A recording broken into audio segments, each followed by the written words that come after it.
이번에는 종합소득세 신고서를 직접 작성하는 데 필요한 핵심 내용들을 짚어보도록 하겠습니다. 먼저 종합소득세 신고서 작성을 위한 가장 기본적인 단계인 회사 등록 메뉴를 살펴보도록 하겠습니다.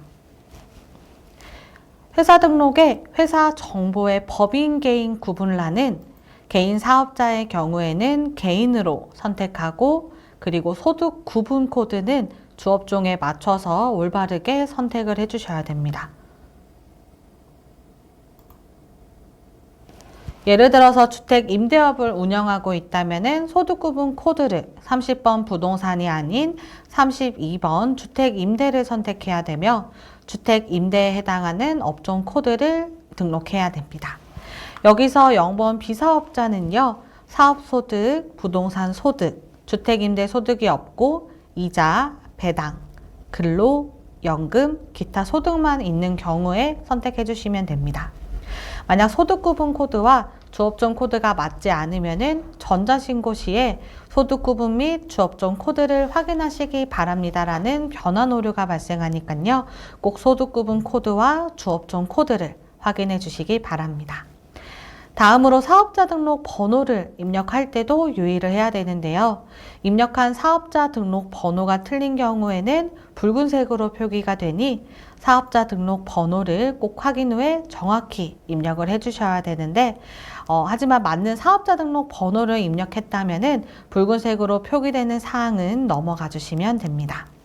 만약 사업자 등록이 되어 있지 않은 경우인, 즉 미등록 사업자라면요, 미등록 사업 업종을 확인해서 해당 업종일 경우에만 사업자 등록 번호를 00000, 00000부터 00029 사이의 번호로 입력을 하면 됩니다. 미등록 사업 업종 리스트는요, 교재 52페이지에 기재되어 있으니까요, 해당 업종 코드를 확인해서 입력을 해주시기 바랍니다.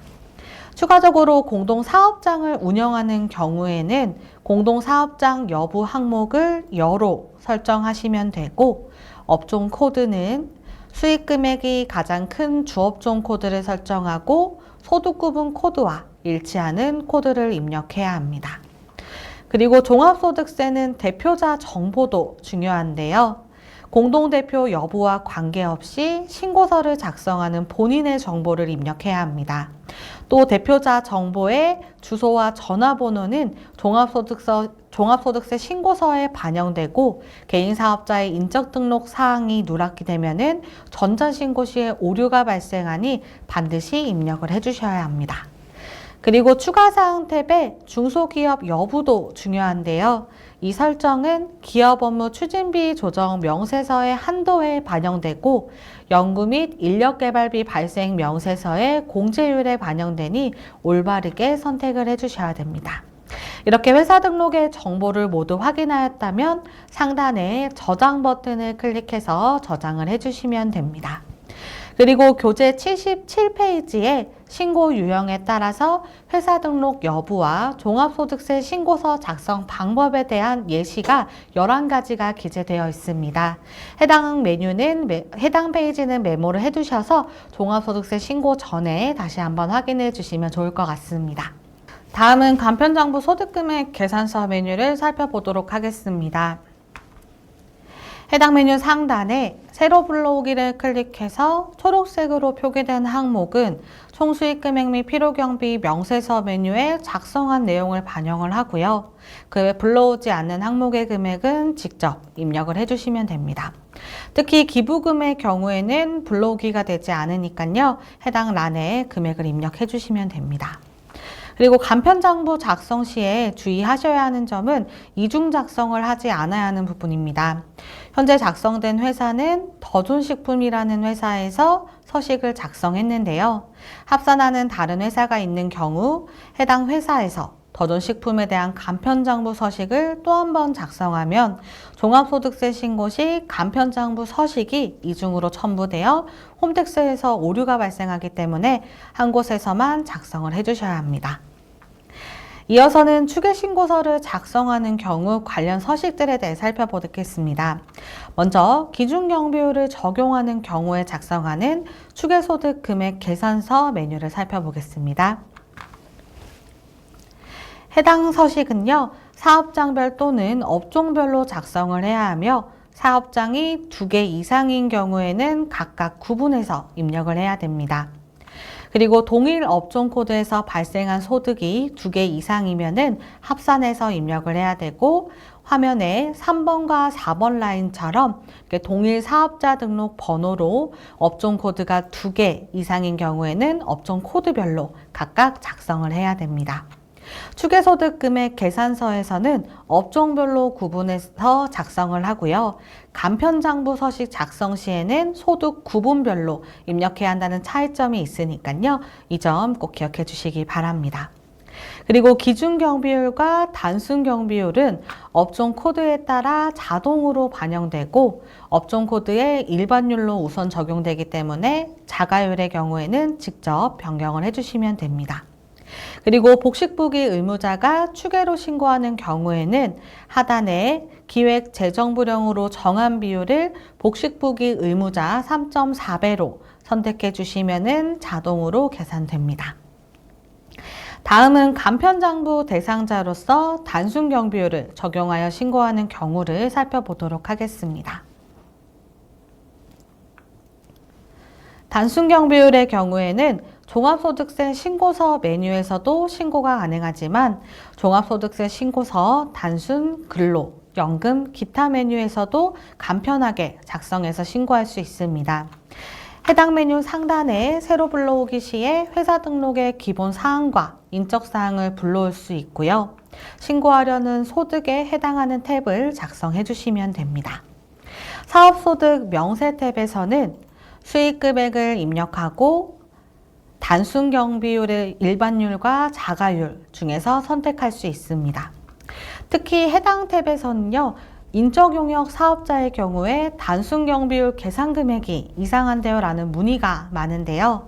수익금액이 4천만 원을 초과하는 경우에는 4천만 원까지는 기본율을 적용하고 4천만 원을 초과하는 금액에 대해서 초과율을 적용해서 계산되는 점 기억해 주시기 바랍니다. 다음 근로소득, 연금소득, 기타소득 명세 탭에서는요. 해당하는 구분을, 코드를 반영해서 작성을 하실 수 있습니다. 이렇게 각 명세 탭에서 입력한 내용들은 종합소득세액의 계산 탭으로 반영이 되고 인적공제에 대해서 어떻게 적용하시는지도 문의가 많은데요. 인적공제 우측에 역삼각형 버튼을 클릭해서 조회되는 창에서 입력을 할 수가 있습니다. 별도의 소득공제 신고서 메뉴를 작성하지 않고도 해당 팝업 창에서 인적공제 적용을 바로 입력을 하실 수가 있습니다. 앞서 설명드렸던 것처럼 직접 신고서를 작성하는 방법도 있지만 나하고 종합소득세 신고 관리를 이용해서 수임 고객의 소득 자료를 수집하고 신고서를 작성하는 방법에 대해 간단히 살펴보도록 하겠습니다. 교재는 238페이지를 참고해 주시면 됩니다. 먼저 세무대리인이 개인 고객 탭에서 신규 고객 추가 버튼으로 신규 고객을 등록하면 등록 후에 나하고 가입 요청 메시지가 전송이 되고 홈택스에 해당 고객으로 수임 등록까지 진행이 됩니다.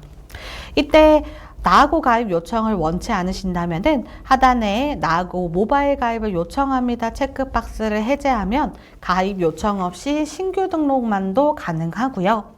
만약 등록을 먼저 한 경우라면은 수임처 목록에서 나하고 가입 요청 버튼을 클릭해서 추가로 요청 메시지를 전달할 수도 있습니다.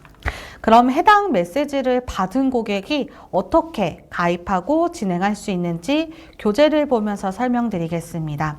교재는 239페이지를 보시면 됩니다. 이번에 있는 화면을 보시면요. 나하고 초대 문자에서 앱 설치 후에 가입까지 진행을 하실 수 있고요. 가입한 후에는 아래 홈택스 간편 인증을 통해서 홈택스 수임 동의를 쉽게 완료할 수가 있습니다.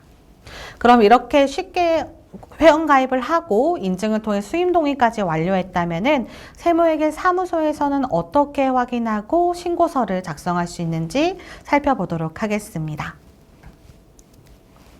개인 고객 탭에서요, 해당 소득자의 신고 관리 버튼이 활성화되고 해당 버튼을 클릭하면 종합소득세 신고 관리 화면으로 이동을 합니다. 수임 동의 탭에서 수임 동의가 완료된 것을 확인할 수가 있고요. 3번 자료 검토 단계에서 상단에 홈택스 소득자료 불러오기 버튼으로 홈택스의 자료를 수집할 수가 있습니다. 그럼 홈택스에서 불러온 자료를 확인해 보도록 하겠습니다. 자료 검토 단계에서 불러온 자료가 국세청 소득자료 탭에서 확인이 가능하고요. 부양가족 등의 추가 자료가 필요하다면 상단에 추가 자료 요청을 클릭해서 나하고로 요청 메시지를 전송할 수 있습니다. 하단에 국세청 소득자료, 부양가족 자료, 연말 사업 간소화 PDF, 기타 증빙 등 업로드된 자료들을 모두 확인했다면 추가 자료 마감 버튼을 클릭해서 자료를 마감할 수 있고요.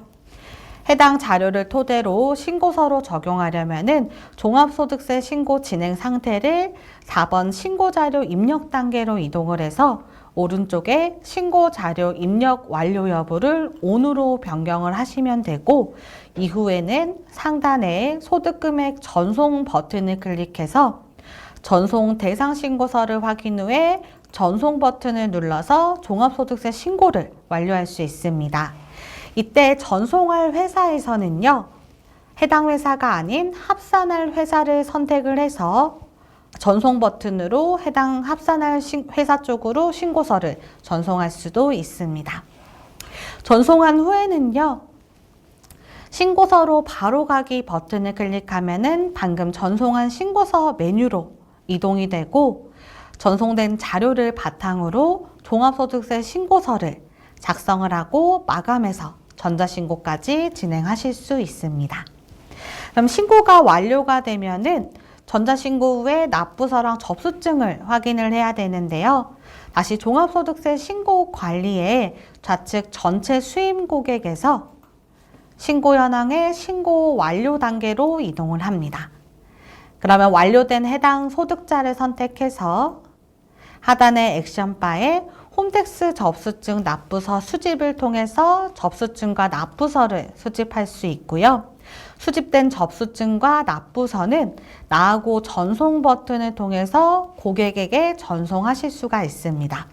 그럼 해당 고객은 전송받은 신고서와 접수증, 납부서를 확인해 볼 수가 있습니다.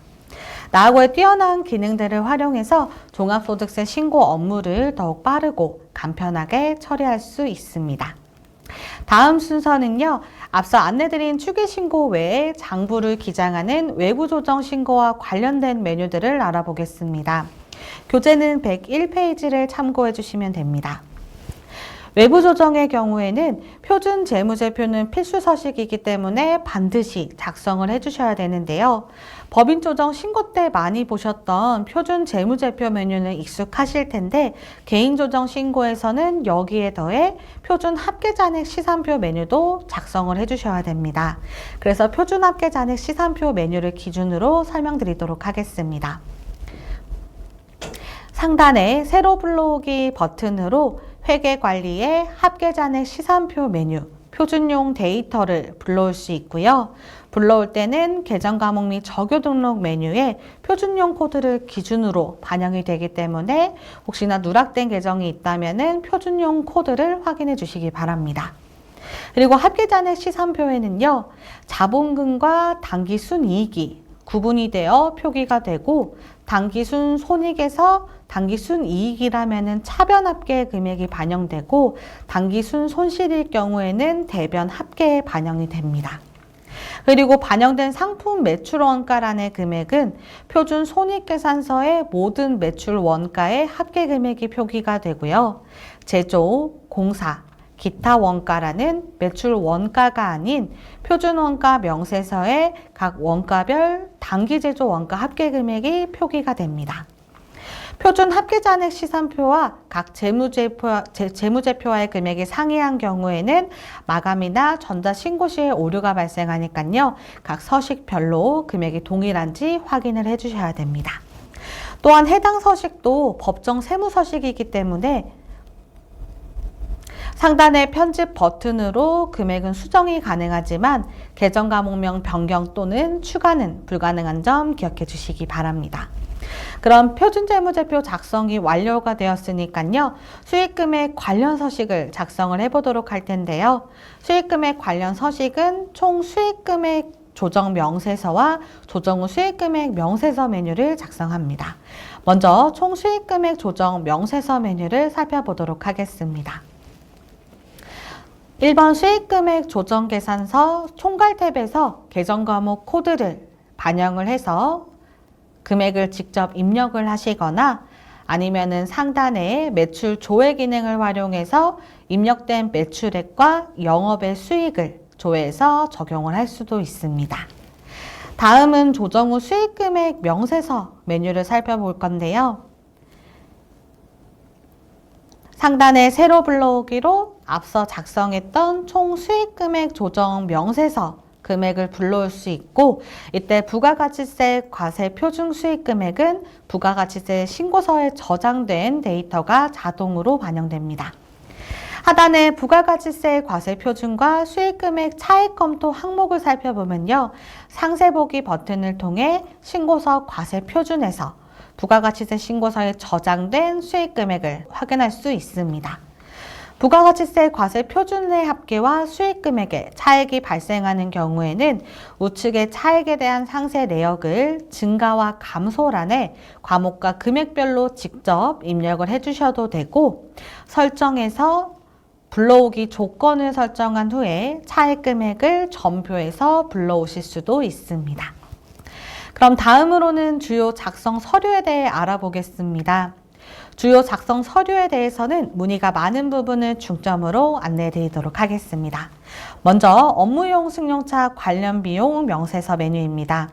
교재는 111페이지를 참고해 주시면 됩니다. 해당 메뉴는 법인 조정과 동일한 서식이지만 개인 사업자와 법인 사업자의 차이점이 있죠. 바로 업무용 자동차 전용보험 가입 의무입니다. 개인 사업자의 경우 앞서 개정 세법 때 안내드렸던 것처럼 성실사업자 또는 전문직과 복식부기 의무자에 대해 업무용 승용차 전용보험 가입 의무가 적용이 됩니다. 보험 가입 의무가 강화되면서 성실 사업자 또는 전문직인 경우에는 우측 상단에 성실 전문직 여부를 여로 설정해 주시면 되고, 복식부기 의무자인 경우에는 부로 설정을 해 주시면 됩니다. 그리고 보험 가입 대상 차량은요, 보유하고 있는 업무용 승용차 중에 한 대를 제외한 나머지 차량인데요. 사업자별 한 대 제외이기 때문에 가입 대상인데 보험에 가입하지 않았더라도 한 대는 보험 가입 여부를 여로 설정해서 가입한 것으로 처리를 해주셔야 됩니다. 만약 업무용 승용차 전용보험에 가입하지 않은 경우에는 해당 란을 부로 설정하시면 필요경비가 50%로 송금불산입 적용되는 것을 확인해 볼 수가 있습니다. 또 서식 개정으로 인한 업데이트 사항으로 의무 가입 대상 일수란을 클릭해서 실제 보험 가입 기간과 제외 일수를 입력하시면 보험 비율이 반영이 됩니다. 이제 다음 메뉴로 기업 업무 추진비 명세서를 살펴보도록 하겠습니다. 교재는 120페이지를 봐주시면 됩니다. 기업 업무 추진비 명세서 메뉴에서 중요한 부분은요, 개인 사업자의 경우에 2개 이상의 사업장을 운영하는 경우가 있죠. 이 경우에는 2개 이상의 사업장에서 각 사업장별로 지출한 기업 업무 추진비에 대해서 각각 한도액을 계산을 해야 됩니다. 2번 탭의 우측 상단에 복수 사업장의 기본 한도액 재계산 버튼을 클릭해서 각 사업장별로 직접 한도액을 입력하거나 아니면 코드 도움으로 해당하는 회사를 불러온 다음에 아래 안분 계산 버튼으로 한도를 배분하고 반영 버튼을 눌러서 각 사업장별로 한도를 적용할 수 있습니다. 다음으로는 기부금 명세서에 대해 알아보도록 하겠습니다. 기부금의 경우에는 필요경비로 산입하는 경우엔 기부금 명세서 및 조정명세서 필요경비 메뉴를 작성을 하고 세액공제로 적용하는 경우에는 기부금 명세서 세액공제 메뉴를 작성합니다. 먼저 기부금 명세서 및 조정명세서 필요경비 메뉴를 보도록 하겠습니다. 해당 메뉴는요, 기부금을 필요 경비로만 산입한 경우에 작성을 하고요. 소득금액 조정 합계표 확정 후에 마지막 단계에서 작성을 해야 됩니다. 즉, 모든 세무 조정이 완료된 후에 작업해야 한다는 점을 기억해 주시기 바랍니다. 기부금은 기부금 내역을 먼저 작성 후에 한도를 계산해야 되기 때문에 1번 기부금 명세서 탭에서 기부금 내역을 작성하고요. 2번 기부금 조정 명세서 탭을 작성을 해주시면 됩니다. 기부금 명세서 탭에서 해당 연도에 지출한 기부금을 먼저 입력을 합니다. 여기서 계정별 원장 데이터 불러오기 기능을 사용하면은 회계관리의 933번 기부금 계정으로 입력된 전표를 자동으로 불러올 수도 있습니다. 이후에는 입력한 해당 연도 기부금을 하단에 기부금 조정 명세 쪽으로 적용을 해야 되는데요. 3번 이 기부금 조정 명세 우측에 있는 해당 연도 기부 명세 반영 버튼을 클릭해서 해당 연도에 지출한 기부금 명세를 반영을 해줍니다. 해당 연도 기부금 입력을 마쳤다면은 한도를 계산하기 위해 2번 기부금 조정 명세서 탭으로 이동을 해서요. 상단에 세로 불러오기를 통해 기준 소득 금액을 반영을 하고 불러온 소득 금액에 대해서는 우측에 있는 소득 금액 계산 내역 조회 및 수정 버튼을 통해 계산 내역을 확인할 수도 있습니다. 그리고 2월 결손금의 경우에는 불러오기가 되지 않으므로 해당 란에 직접 입력을 해주시면 됩니다. 이렇게 소득 금액을 다 입력을 해서 유형별로 한도 계산이 완료가 되면은 2월액 중에 해당 과세기간에 필요경비 산입액이 있는 경우에는 하단 기부금 2월액 명세 쪽에 반영을 해야 되기 때문에 필요경비 산입액 반영 버튼을 클릭해서 적용합니다. 이후에는 해당 연도 기부금에 대해서도 적용을 해야 되기 때문에요.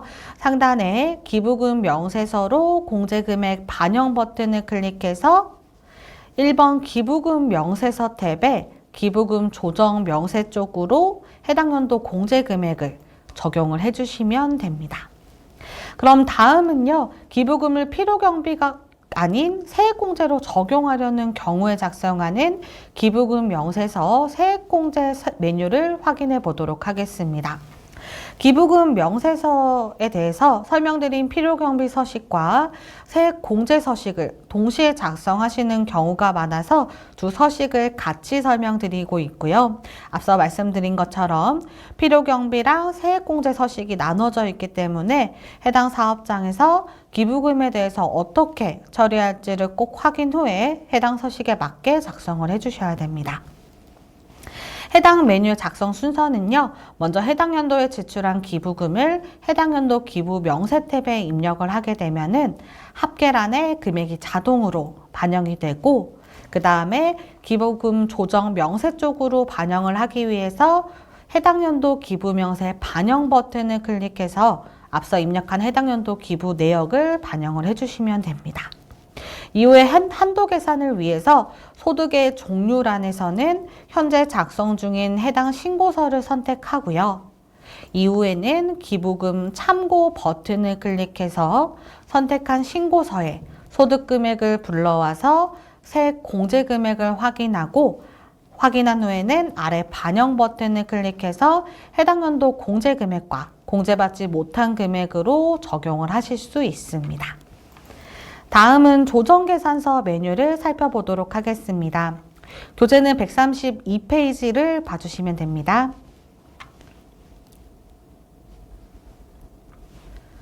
조정계산서는 외부조정, 자기조정, 성실신고 확인 대상자의 소득금액을 확정하는 필수 서식인데요.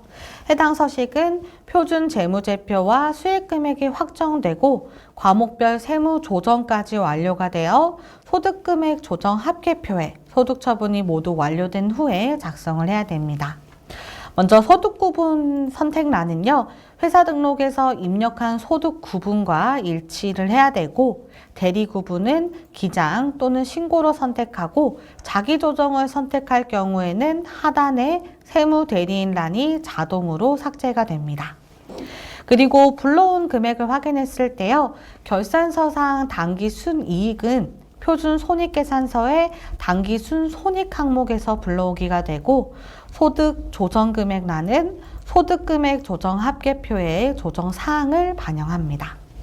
그리고 기부금 한도 초과액과 기부금 2월액 중 필요경비 산입액은 앞서 작성했던 기부금 명세서 및 조정 명세서 필요경비의 메뉴에 금액을 자동으로 불러옵니다.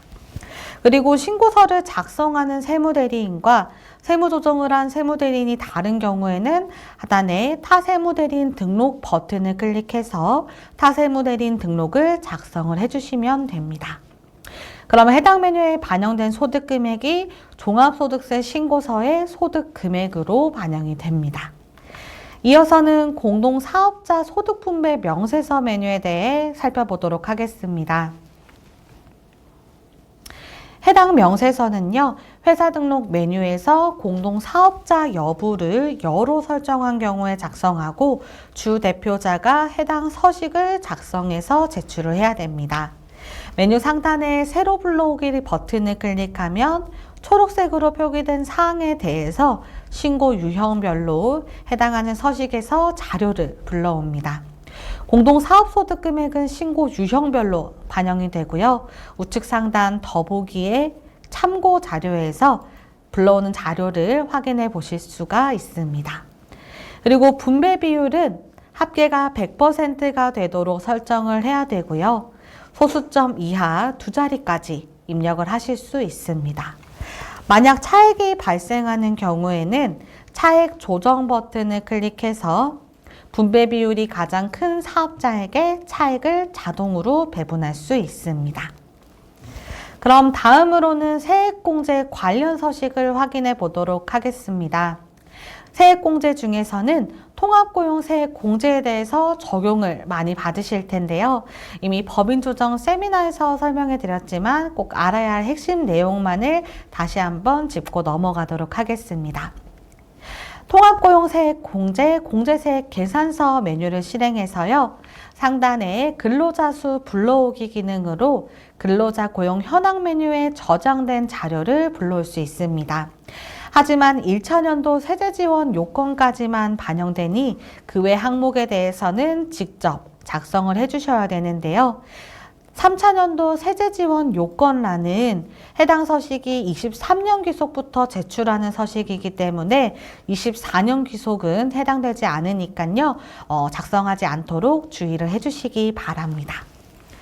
해당하는 공제금액을 계산했다면 다음으로는 세액공제액 조정명세서와 세액공제 신청서를 작성을 해야 하는데요. 먼저 세액공제액 조정명세서 메뉴를 살펴보도록 하겠습니다. 공제세액 계산 탭에서 상단에 새로 불러오기 시에 팝업에 조회되는 서식을 확인해서 데이터를 불러옵니다. 첫 번째 탭은 해당 연도의 공제금액을 작성하며 2월액과 공제에 대한 내역은요, 당기공제세액 및 2월액 계산 탭에서 작성을 해주셔야 됩니다. 예를 들어서 당해 연도는 공제 받을 게 없고 전년도 2월 된 내역에 대해서 당해 공제를 적용하셔야 된다면은 1번 공제세액 계산 탭은 작성하지 않고 2번 당기공제세액 및 2월액 계산 탭에서만 2월 된 내역을 작성해서 공제금액을 적용해 주시면 됩니다. 그럼 2번 탭에서 전기 2월 반영하는 방법은요, 상단에 전기 2월액 불러오기 기능을 통해서 전기 서식에 2월액을 자동으로 불러오실 수도 있고, 해당하는 코드 도움을 통해서 해당 세액공제 코드를 반영하고 1차년도부터 10차년도란에 해당하는 차순 연도의 2월액을 직접 입력할 수도 있습니다. 그리고 코드 도움을 하게 되면요, 첫 번째 탭에 입력한 세액이 정렬돼서 우선적으로 확인이 가능하고 해당 공제세액을 반영하게 되면은 9번 당기분란에 자동으로 반영이 됩니다. 그리고 최저한세 등으로 인해서 공제되지 않은 세액이 있다면요. 21번 공제되지 않은 세액으로 입력해서 당기 공제세액과 2월액을 계산을 해주시면 됩니다. 그러니까 해당 서식 작성 후에는요, 세액 공제 신청서 메뉴를 작성을 해야 되는데요. 세액 공제 신청서 메뉴에서도 세로 불러오기로 앞서 작성했던 세액 공제 조정 명세서 내용을 반영할 수가 있습니다.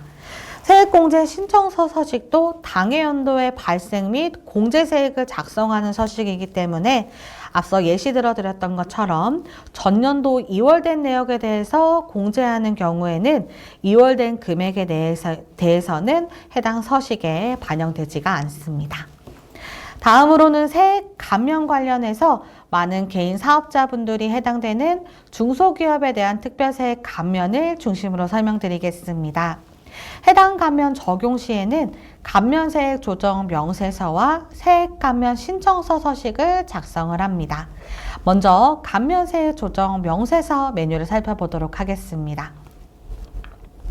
해당 메뉴의 구분란에 코드 도움을 통해서 중소기업에 대한 특별세액 감면을 적용을 하게 되면요. 감면 해상 세액 계산자료 팝업 창이 조회가 됩니다. 여기 하단에 세로 불러오기 시에 조정계산서의 산출 세액과 과세 표준이 반영이 되고 해당하는 감면 소득을 입력한 뒤에 감면율을 선택하면은 감면 대상 세액이 계산됩니다. 그리고 한도 계산을 위해서 직전 과세연도 대비 상시 근로자 감소 인원수를 반영을 해야 되는데요.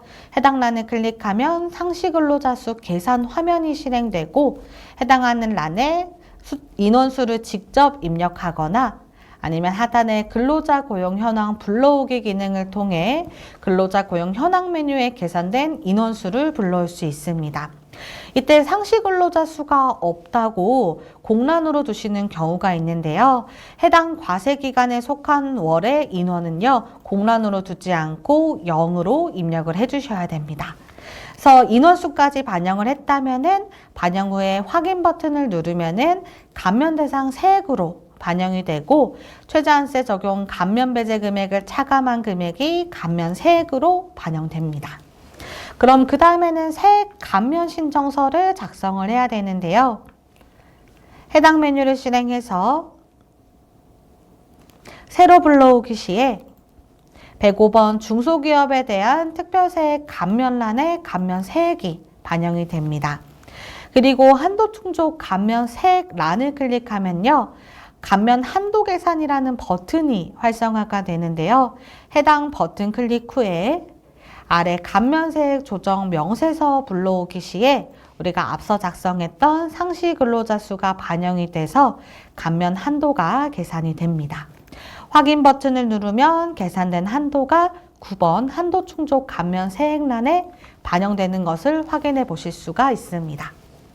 한도 충족 감면 세액란을 작성하지 않으면요.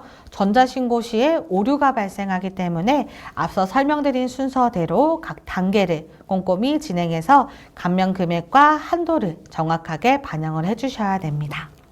그럼 다음은 최저한세 조정 명세서 메뉴에 대해 살펴보겠습니다. 해당 메뉴는요. 종합소득세 신고서 메뉴에서 반영이 되기 때문에 해당 종합소득세 신고서에서 산출 세액까지 작성된 후에 해당 서식을 작성을 해주셔야 됩니다.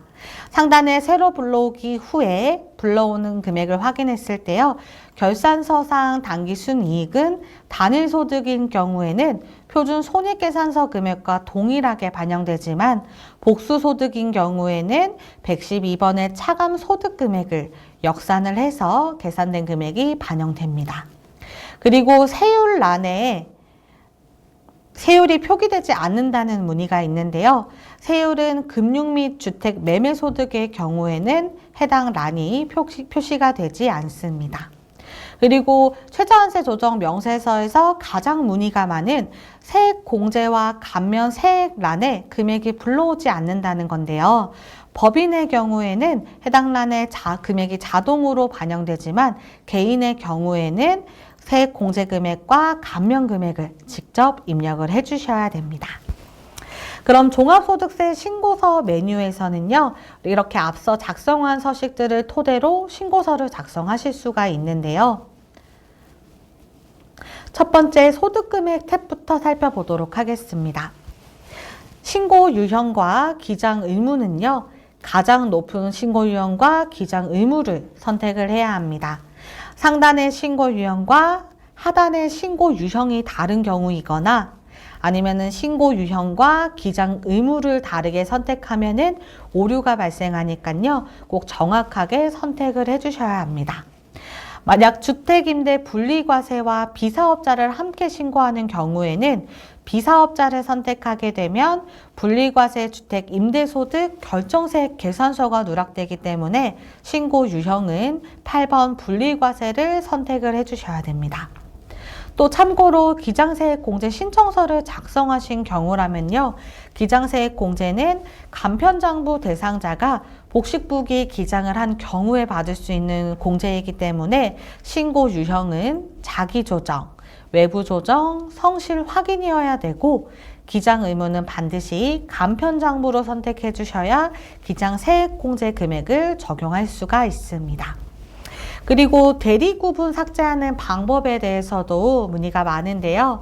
대리구분 삭제하는 방법은 해당 란을 클릭한 후에 키보드 스페이스바 또는 딜리트 키를 누르고 엔터를 누르면은 삭제하실 수가 있고, 해당 란을 공란으로 적용하게 되면 세무대리인의 인적 사항이 반영이 되지 않습니다.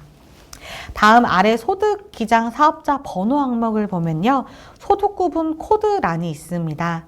소득구분 코드란은 해당하는 소득구분 코드를 선택해 주시면 되는데, 이때 공동사업장이라고 해서 동업소득 구분을 반영하시는 경우가 있는데, 동업소득 구분은 세법에 따라 동업기업에서 배분받은 경우에만 선택을 해주셔야 됩니다.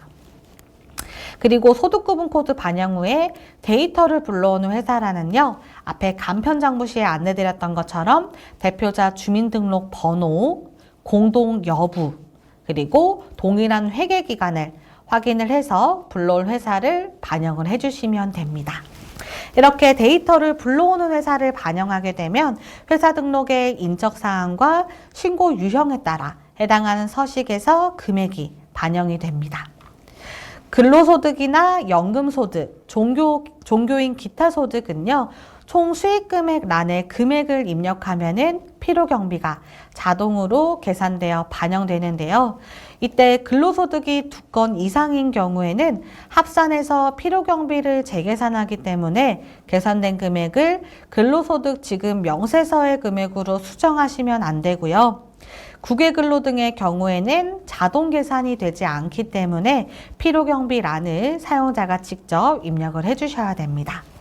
그리고 수임하는 법인 사업자 중에 대표자에 대해서 종합소득세 신고를 하는 경우 있으실 텐데요.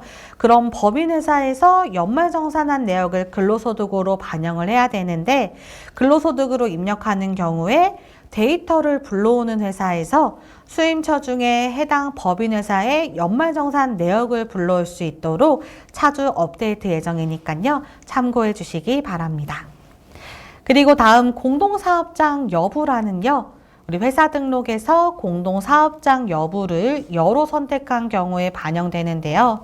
대표자는 본인 이름과 주민등록 번호를 입력하고 비대표자가 비대표자 회사를 반영한 경우에는 반드시 주대표자의 이름과 주민등록 번호로 꼭 수정을 해주셔야 됩니다. 그리고 공동사업장의 경우에는 우측 상단 공동분배 불러오기 기능을 통해서 공동사업자 소득분배 명세서에 금액을 반영할 수 있는데요.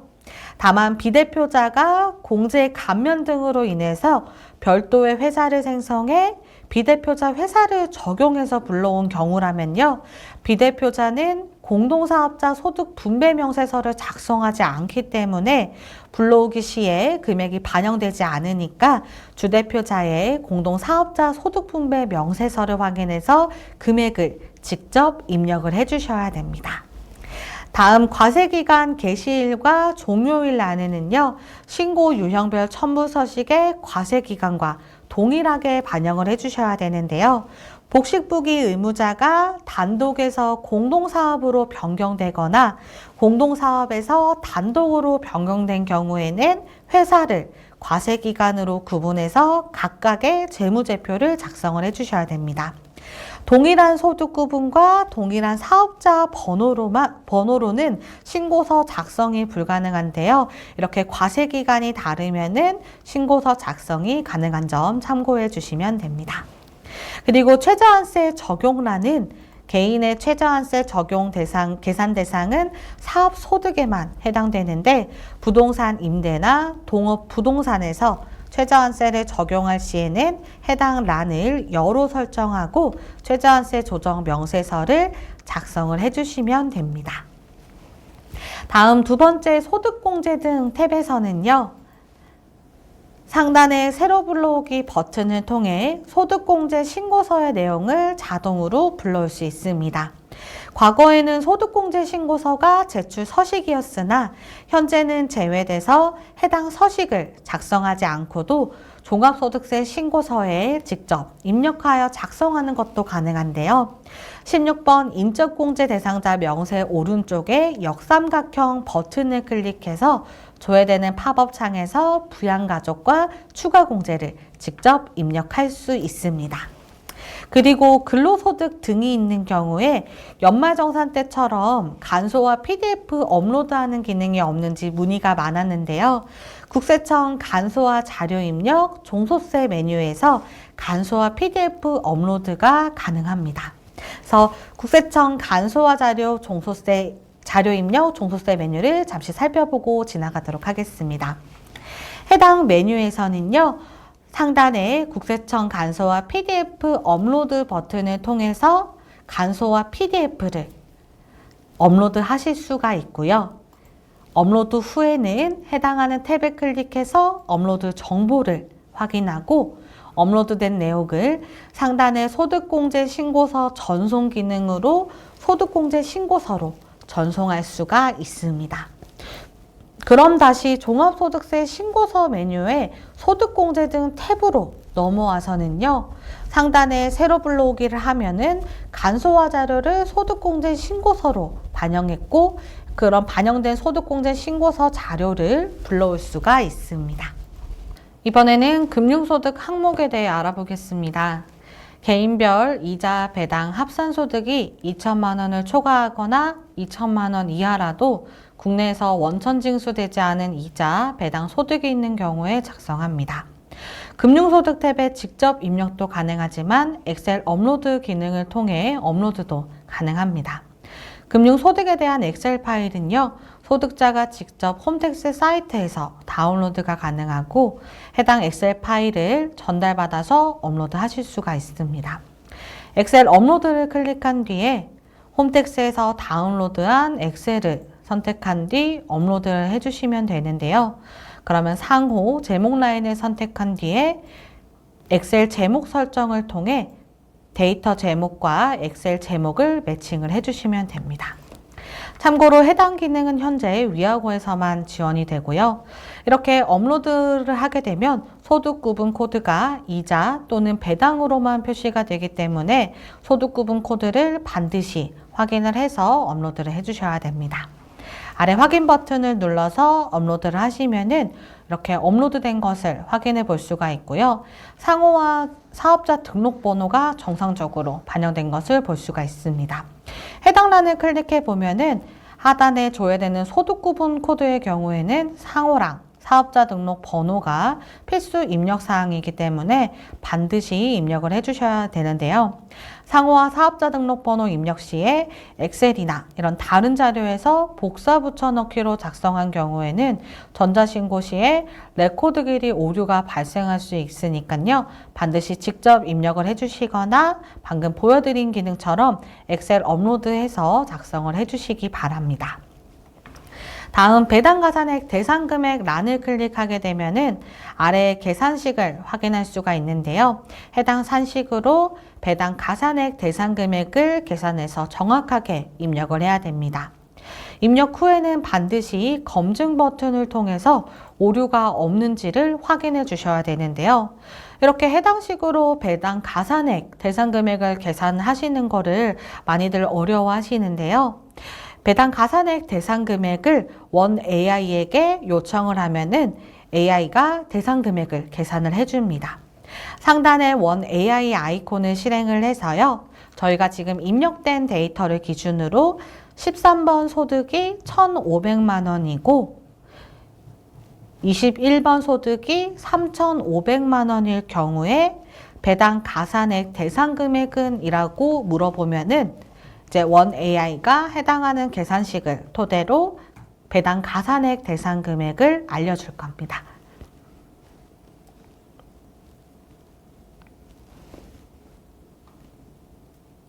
지금 AI가 배당 가산액 대상 금액은 3천만 원이라고 하는데요.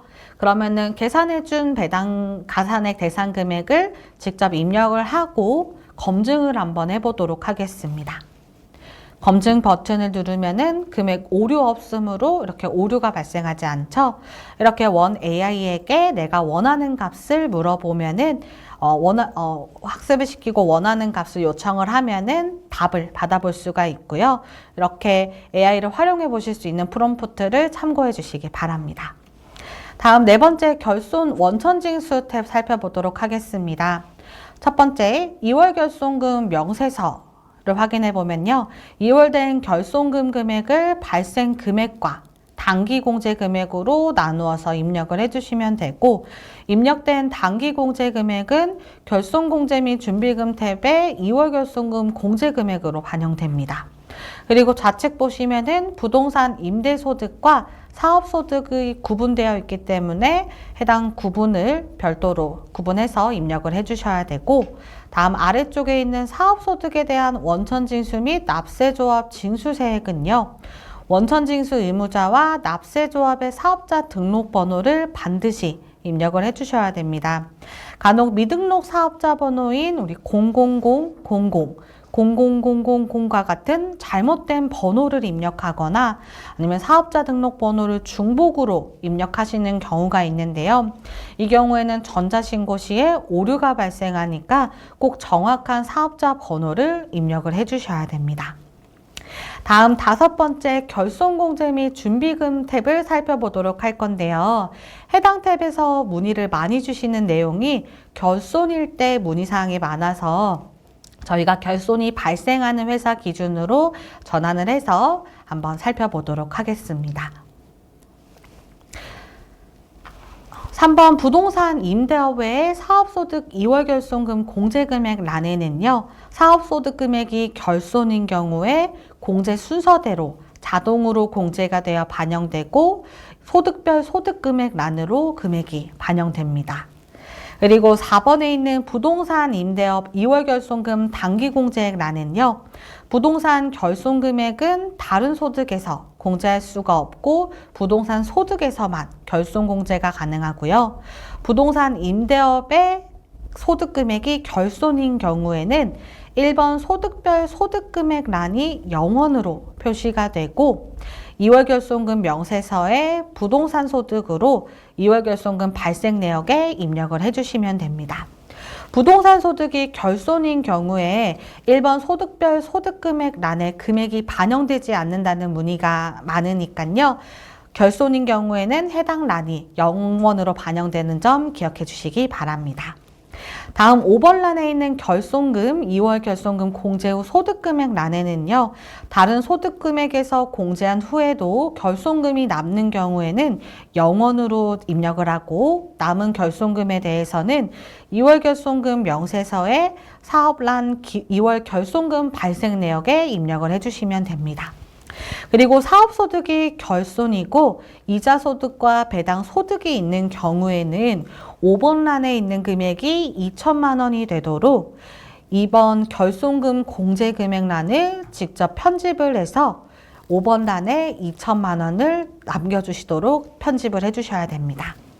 그럼 다시 이전에 작성하던 회사로 전환해서 종합소득세 탭을 살펴볼 건데요. 분리과세 탭에 대한 내용은 종합소득세 탭 설명 후에 다시 설명드리도록 하겠습니다. 종합소득세 탭에서는 상단에 세로 불러오기를 클릭해서 농특세 감면세액 합계표의 과세 표준과 감면세액 조정 명세서 추가 납부세액 계산서의 금액을 불러옵니다. 불러온 후에는 우측편에 있는 세액 감면란에 작성한 세액 감면 금액이 반영된 것을 확인해 볼 수 있고요. 참고로 사업자 등록 번호가 누락된다면은 전자신고 시 오류가 발생하니까요. 사업자 번호가 누락되어 있지 않은지 확인해 주시기 바랍니다. 그리고 세액공제 금액은요. 세액공제 우측에 세액공제 입력 버튼을 클릭하면은 팝업 창이 조회가 되고 조회되는 팝업 창에서 세로 불러오기로 관련 서식에서 세액 공제 금액을 불러올 수가 있습니다. 불러온 후에는요, 기장세액 공제 항목에 대해서는 앞서 설명드렸던 것처럼 신고 유형과 기장 의무를 자기 조정이나 기장 의무를 간편으로 했을 때 불러오기가 되니까요. 혹시 해당 란에 금액이 반영되지 않는다면은 신고 유형과 기장 의무가 잘못 반영되어 있지 않은지 다시 확인해 보시면 됩니다. 그리고 세액 공제 중에 문의가 많은 표준세액 공제 적용 방법은요. 상단에 표준세액 공제 선택 버튼을 클릭해서 적용 여부를 선택할 수 있는데요.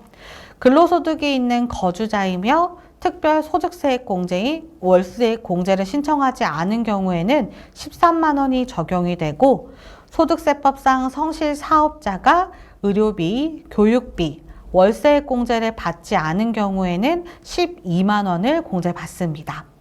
해당 요건에 충족한다면 12만 원 공제 적용을 위해 상단에 소법 59조의 4 제9항 버튼을 클릭해서 성실 사업자 적용 유무를 유로 설정을 해주시면은 표준 세액 공제 12만 원이 적용이 되고요. 그리고 근로소득이 없는 거주자로서 종합소득이 있는 경우에는 표준세액공제 7만 원이 적용되고 특별소득세액 공제가 없는데도 표준세액공제가 적용이 되지 않는다면요.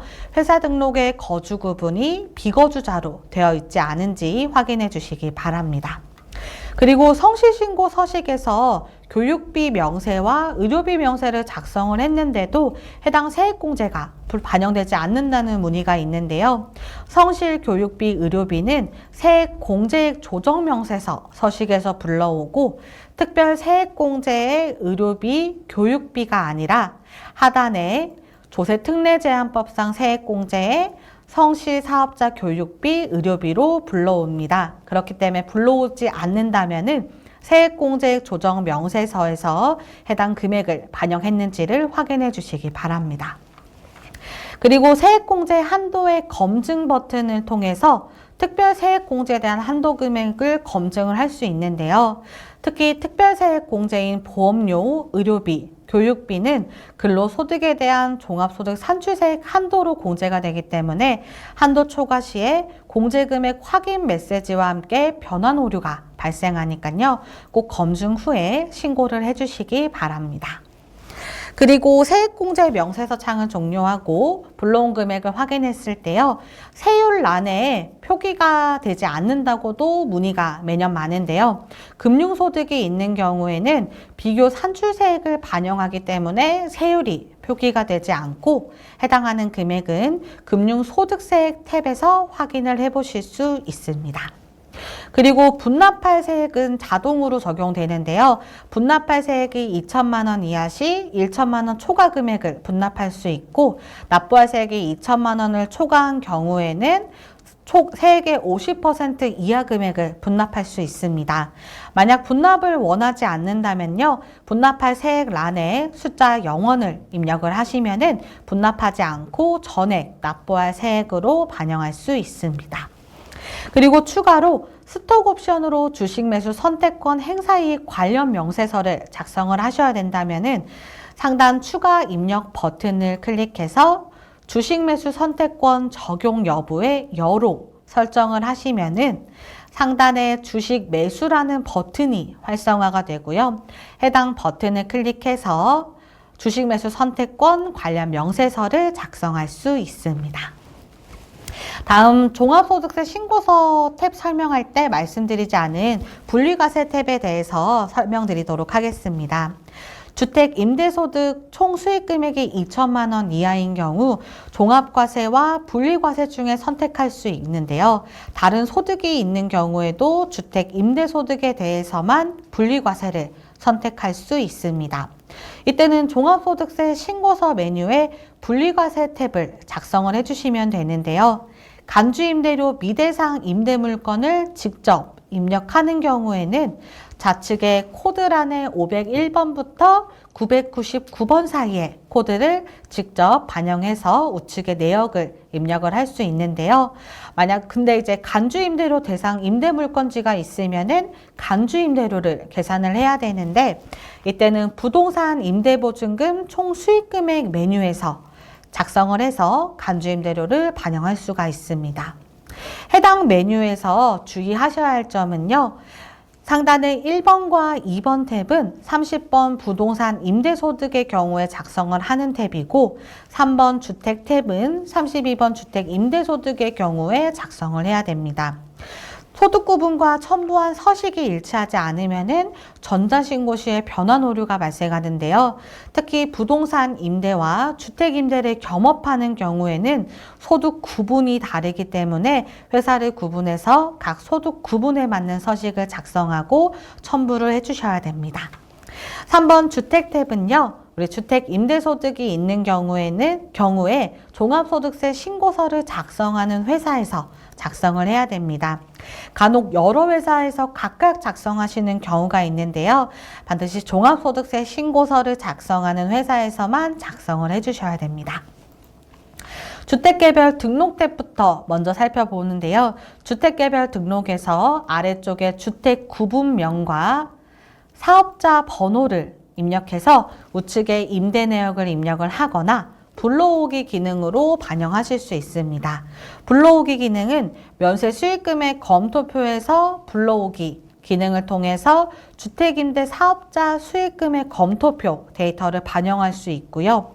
또는 주택보증금 불러오기 기능으로 전표에 입력된 294번 임대보증금 계정의 금액을 불러올 수도 있습니다. 이후 입력된 내역에 대해서 하단의 공동비율란은 입력하면은 발생일자 자산별 잔액 계산에서 해당 비율을 적용해서 계산이 되고요. 그리고 법정동 코드와 특수지는 필수 입력 사항이기 때문에 주소를 누락하지 않도록 주의해 주시기 바랍니다. 그래서 주택 임대 내용에 대해서 입력이 완료됐다면은 일자별 보증금 잔액 계산 탭으로 이동해서 주택 개별 등록 불러오기를 클릭해서 주택 개별 등록에서 등록한 데이터를 보증금 등의 합계액이 변동하는 구간별로 반영을 합니다. 이후에는 발생일자 자산별 잔액 계산 탭에서 동일하게 일자별 보증금 잔액 불러오기 버튼을 클릭해서 해당 일자별 보증금 잔액 계산의 데이터를 반영하고 총 수익금액 산입금액을 계산을 합니다. 계산한 금액으로 만약에 3주택 이상으로 보증금 적수를 차감을 하셔야 된다면요. 상단 3주택 이상 차감 여부 버튼을 눌러 여로 설정을 하시게 되면은 보증금 등의 적수가 가장 큰 주택의 보증금 등부터 순서대로 공제가 되는 것을 확인할 수 있습니다. 단 공동소유주택은 하나의 거주자로 보기 때문에 공동사업장별로 그 소득금액을 계산해서 3억 원을 별도로 차감해서 간주임대료를 계산해야 되는데요. 프로그램에서는 단독 및 공동소유주택 각각 3억 원을 차감하지 않기 때문에 공제액은 직접 편집을 해주셔야 됩니다. 그리고 이렇게 계산한 간주임대료에 대해서 분리과세로 적용을 하시려면은 분리과세 여로 변경 버튼을 클릭하면은 분리과세란이 여로 일괄적으로 변경이 되고요. 이때 코드가 자동으로 부여가 됩니다. 만약 주택개별 등록 탭에서 임대 내용에 대해서 변동사항이 있다면요. 방금 진행한 순서대로 해당 탭에서 불러오기를 다시 진행하셔야 정확한 금액으로 확인할 수 있습니다. 그리고 타소득 없이 분리과세만 있는 경우라면요. 해당 메뉴 말고 종합소득세 신고서 분리과세 소득자용 메뉴에서 작성이 가능하고요. 해당 서식에 간주임대 관리용 탭에서 방금 설명드린 내용과 동일하게 간주임대료를 계산해서 적용할 수 있습니다. 간주임대료 작성이 완료되었다면요. 다시 종합소득세 신고서의 분리과세 탭으로 와서 상단에 새로 불러오기 시에 메뉴를 선택해서 불러올 수가 있는데요. 부동산 임대보증금 등의 총수익금액 조정을 선택 후에 예 버튼을 누르면은 해당 메뉴에서 분리과세가 여로 설정된 내용에 대해서 계약 내용이 반영이 됩니다. 불러온 데이터를 확인해 보면요.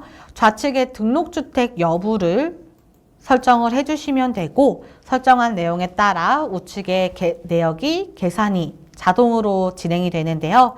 계산된 내역을 확인해 보면요. 총 수익금액에 대해서는 월세 수익금액과 보증금 등의 수익금액 산입액이 합한 금액이 반영이 되고 필요경비란은 등록주택은 총 수익금액의 60%, 미등록주택은 총 수익금액의 50%가 반영됩니다. 그리고 공제금액란에는 분리과세 주택 임대소득을 제외한 해당 과세기간의 소득금액이 2천만 원 이하인 경우에는 등록주택은 400만 원, 미등록주택은 200만 원을 적용합니다. 그리고 등록 임대주택 중에 국민주택 규모 주택으로 요건을 충족하는 경우에는 소형주택세 감면을 받을 수 있는데요. 이 경우에는 소형주택 임대사업자 세액 감면 신청서와 세액 감면 신청서를 작성을 해주셔야 됩니다. 그리고 종합과세인 경우에는 여기에 더불어 감면세액 조정 명세서도 함께 작성을 해주시면 됩니다. 먼저 소형임대사업자 세액 감면 신청서를 살펴보도록 하겠습니다. 소형임대사업자 세액 감면 신청서의 신고 소득 구분의 1번 종합소득세 신고는요. 종합소득세 신고서 메뉴에서 타소득과 분리과세 주택 임대소득을 함께 신고하는 경우에 선택을 해주시면 되고 분리과세 주택 임대소득만 신고하는 경우에 종합소득세 신고서 분리과세 소득자용 메뉴를 작성하는 경우에는 2번 분리과세를 선택을 해주시면 됩니다. 이렇게 신고서를 선택하고 상단에 새로 불러오기를 클릭하게 되면은 선택한 신고 소득 구분에 따라 소득 금액과 산출 세액을 불러오고요. 분리과세로 등록주택 여부를 여로 설정한 데이터도 불러올 수 있습니다. 자료를 불러온 후에는요. 아래 임대주택 감면 구분에 대해서 단기 임대인지 장기 임대인지 선택을 해주시면 되고 아래 7번부터 14번에 있는 항목을 통해서 해당 임대주택이 소형주택 임대사업자 세액 감면 요건을 충족하는지 확인을 해주시면 됩니다. 그리고 15번의 감면 대상 임대사업소득은요. 총 주택 임대소득이 아니라 호수별로 구분을 해서 감면 소득을 입력을 해주셔야 되고요. 감면 대상 산출세액은 아래 선택한 감면율에 따라서 자동으로 계산되고 17번의 감면율은 적용받는 감면율 구분 코드를 직접 선택을 해주시면 됩니다. 그럼 선택 후에 감면 세액 계산이 완료됐다면요. 다음은 세액 감면 신청서를 작성을 해야 되는데요. 세액 감면 신청서 메뉴를 살펴보면은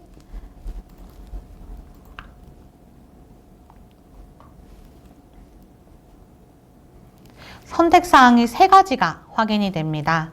먼저 첫 번째 종소세 세액 감면 신청서는 종합소득세 신고서 메뉴를 작성하는 경우에 선택을 하는 거고요.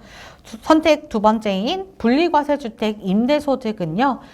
종합소득세 신고 분리과세 소득자용 메뉴를 작성하는 경우에 선택합니다. 그리고 3번 종소세 세액 감면 신청서 33번 분리과세 복수 사업장 버튼은요. 소형주택 세액 감면을 받는 사업자 등록번호가 2개 이상인 경우에는 해당 3번을 선택해서 사업자 등록번호별로 구분을 해서 작성을 해주셔야 됩니다. 이때 선택 1번에 있는 종소세 세액 감면 신청서를 선택하시게 되면은 우측에 분리과세 주택 임대소득 해당 여부를 선택하셔야 되는데요. 분리과세에 해당하신다면은 해당을 선택하시고 아래 주택 임대 사업자 등록 번호를 입력을 해주셔야 됩니다. 그리고 타소득에 중소기업에 대한 특별세액 감면 등이 있어서 세액 감면 신청서를 첨부하셔야 하는 경우에는요. 지금 화면에 보시는 것처럼 한 회사에서 중소기업에 대한 특별세액 감면과 소형주택 임대사업자 감면을 동시에 적용하게 되면은 전자신고 시에 오류가 발생하니까요. 별도의 회사를 생성해서 각각 세액 감면 신청서를 작성하고 마감할 때 첨부를 해주셔야 됩니다. 이렇게 감면이 있는 분리과세와 사업소득을 합산해서 신고하는 경우에는 분리과세 회사에서 종합소득세 신고서를 작성을 해주시면 됩니다. 그럼 다시 종합소득세 신고서의 분리과세로 와서요. 여기서 감면 세액을 반영하기 위해서 상단에 새로 불러오기를 실행해서 소형 임대사업자 세액 감면 신청서를 선택해서 불러오시는 경우가 있는데요. 간주임대료 대상이 아닌 주택의 경우에는 해당 메뉴를 선택해서 불러오면은 반영된 주택과 감면 세액까지 반영이 되지만요. 저희가 보여드렸던 것처럼 간주임대료 대상 주택을 이미 불러와서 작성한 경우라면요. 이렇게 소형 임대사업자 세액 감면 신청서를 선택해서 불러오기를 하게 되면은 데이터가 삭제되고 새로 불러오기 때문에 이미 간주임대료 대상 주택을 반영하셨다면은 불러오지 않고 세액 감면란에 감면 금액을 직접 입력을 해주시면 됩니다. 이렇게 반영된 감면 금액은요, 좌측의 농특세 과세 표준에 금액이 반영되고 세율 20%를 적용해서 농어촌 특별세를 계산합니다. 주택 분리과세가 있을 경우에 유형이 많아서 어떻게 작성해야 하는지 많이 어려워하시는데요. 교재 197페이지의 신고 유형에 따라 작성 메뉴에 대해 구분이 되어 있고요. 그 구분에 따라서 다음 장으로 내용이 자세히 안내가 되어 있으니까요. 주택 임대 관련 신고가 있다면은 해당 페이지를 꼭 확인하고 신고서를 작성해 주시기 바랍니다. 이렇게 종합소득세를 위해 준비한 내용은 여기까지인데요. 드디어 2024년에 발생한 소득에 대해 마지막 단계인 종합소득세 신고가 시작되었습니다. 세미나에서 강조드린 내용들을 신고 시에 한 번 더 꼼꼼히 체크해 보시고요. 특히 오늘 소개해드렸던 AI 종합소득세 신고를 적극 활용하셔서 2024년을 잘 마무리하셨으면 좋겠습니다. 긴 시간 함께 해주셔서 진심으로 감사드립니다. 지금까지 조인이었습니다.